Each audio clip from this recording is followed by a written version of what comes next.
last adventure was so fun. We should totally do that again. I know, right? I had so much fun saving the giant pandas from extinction. Same, it was the best experience of my life. What species did we save next? Hey guys, look at this. Whoa, feathers. I think I should take them to the lab to study. Yeah, it's a good idea. I wonder what bird those feathers were from. Hey, what did I miss, you guys? Wait, so who do you think that feather belongs to? I don't know, probably some bird we find here. Oh. Hey, see some mysterious man over there. Hey. Where is he going? Who is that? Oh no, the man got away!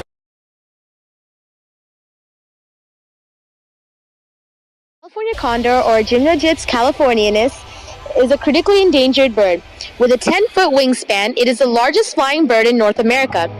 Adult condors normally have a red head with black and white feathers. It can be found in rocky, open country scrublands, coniferous forest, oak savannas, and the chaparral biome. These consist of arid areas mainly in Southern California, where they have access to rocky cliffs for nesting. As of 2016, the greatest population of condors is along the Central Pacific Californian coast, mostly in Southern California. The San Rafael Wilderness and Sespe Condor Sanctuary in California also hold the majority of condors. A small percentage of the remaining birds are also in the western mountains of Arizona, Utah, and Baja, Mexico. These birds require large areas of remote country as they forage in open grasslands and oak savanna foothills. California condors inhabit rugged canyons, gorges, and forested mountains mainly between 985 feet and 8,650 feet, and rest primarily between 2,000 and 4,500 feet. California condors are currently not found around the globe. Wow, I would have thought they were only found in California. The California condor is an endothermic homeotherm. An endothermic homeotherm is an animal whose body temperature stays relatively the same no matter the environmental conditions. However, these birds enjoy bathing followed by sunning with outstretched wings despite the fact that their body temperature is relatively constant. They also perform urohydrosis, the excretion of chalky residue onto their legs as an evaporative cooling mechanism, and often move to areas of favorable temperature. Ugh, that's disgusting. What kind of weird animal poops on their legs? Nature is weird.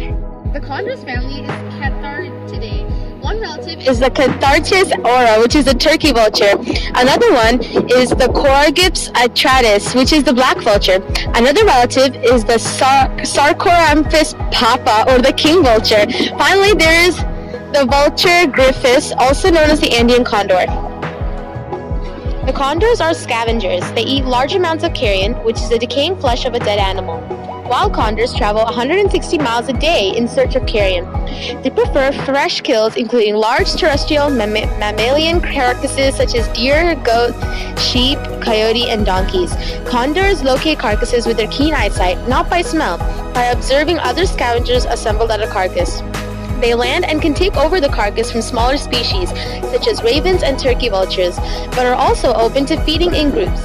Condors efficiently rip through the hides of larger animals which scavengers, such as eagles and smaller vultures, cannot do as well.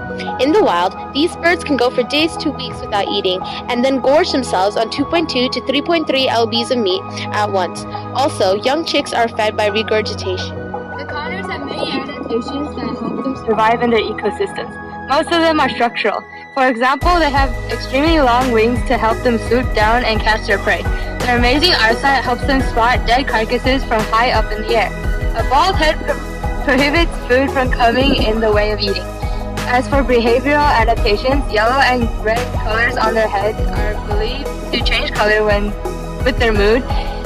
This helps it communicate with other condors. If the condor gets excited, the coloration will become more intense. During the male condor's mating display, the head will turn red.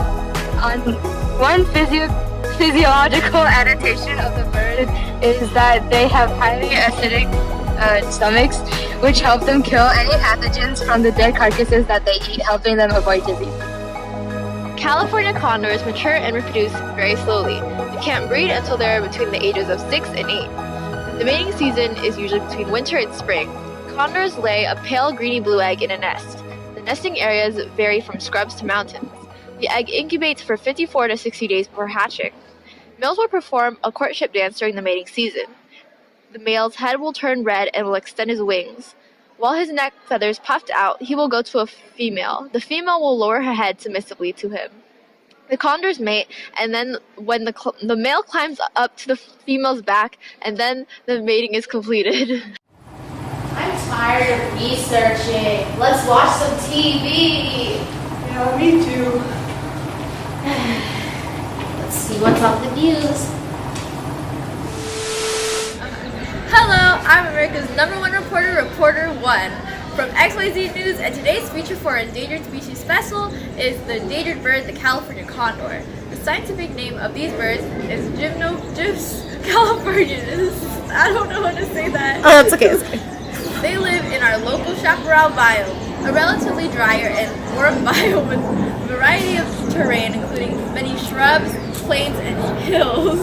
These avians are magnificent, but hunting and habitat destruction has reduced their population so severely that they are now critically endangered.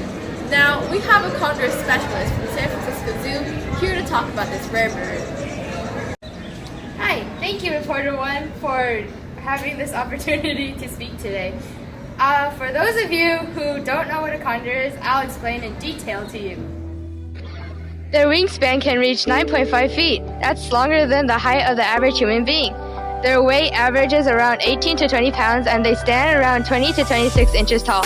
Adults have a black ruff around their neck, black plumage, and large white triangles on the other side of their wings. Condors have a characteristic bald head that is generally pale red in color. The males and females look the same, as there is no visible differences between them. Juveniles are black, and their featherless heads are too.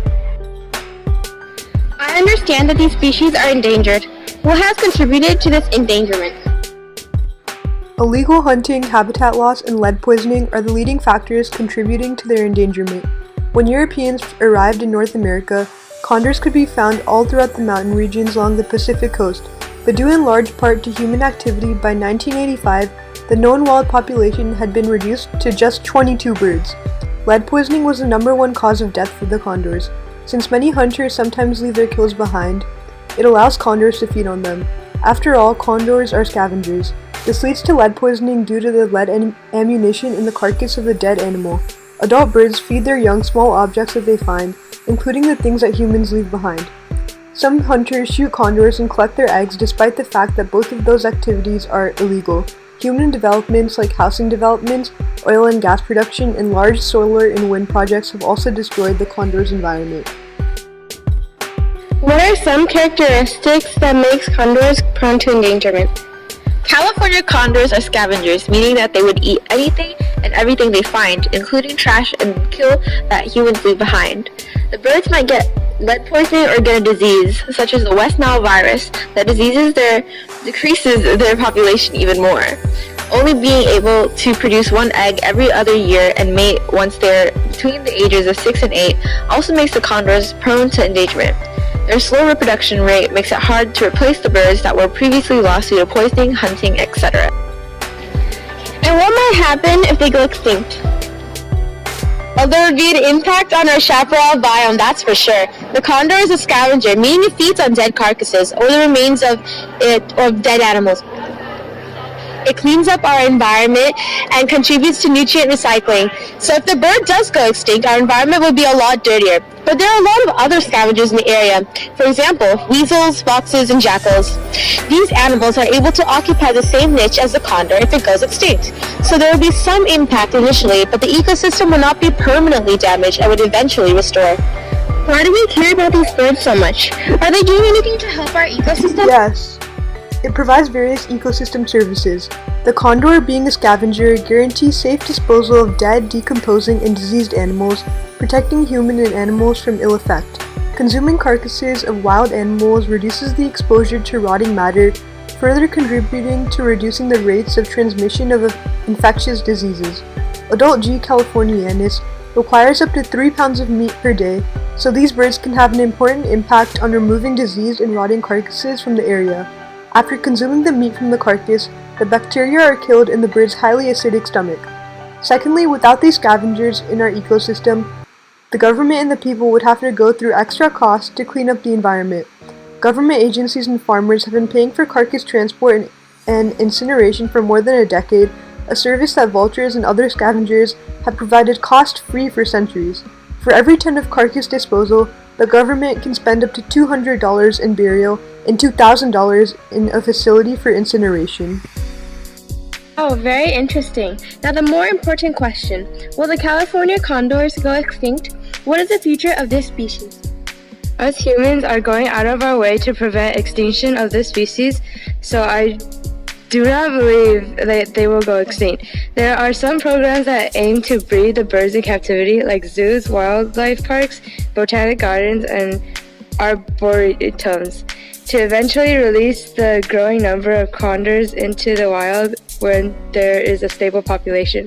Los Angeles Zoo, San Diego Wild Animal Park, and the Peregrine Fund facility in Boise, Idaho are some places where the birds are kept in captive. Here they are successfully bred to make new birds, therefore preventing extinction. California has also banned lead bullets in the areas occupied by condors to prevent lead poisoning. How successful have these attempts at preventing extinction been? Results have been good, and there has been much progress in regrowing the population ever since 1985. In 1985, there were only 22 condors. Now there are over 400 condors in the world, with half of them flying free. Nearly 20 chicks are born every year at 4 captive breeding centers. The total population is currently 446. Soon we will be able to release all the condors from life in captivity. Although breeding condors in captivity increases their population, there must be some negative impacts in doing so, right? Does this affect the evolution of this species? While raising condors in breeding centers doesn't allow them to experience the wilderness, so when they're released into the wild, it will be harder for them to survive. Also, because most of the birds are in sanctuaries, they may need to evolve in ways that will make them more suited to life in captivity rather than life in the wild. Oh, favorable traits are not being passed to majority of the next generations, so survival rate must be lower at first. That's right. I may not be as smart as you, but I do know my biology. My goodness, what are we doing to these birds? We don't even realize the damage we do to the environment and the wildlife. Remember the woods when we first saw the hunter? Yeah. Maybe we can find them again. Let's see. Hey! It's the hunter again! Catch this! Catch her! Stop! Catch! You're a catcher, hunter! For endangering the species of the California Condor even more than they already are now. You are arrested! Get out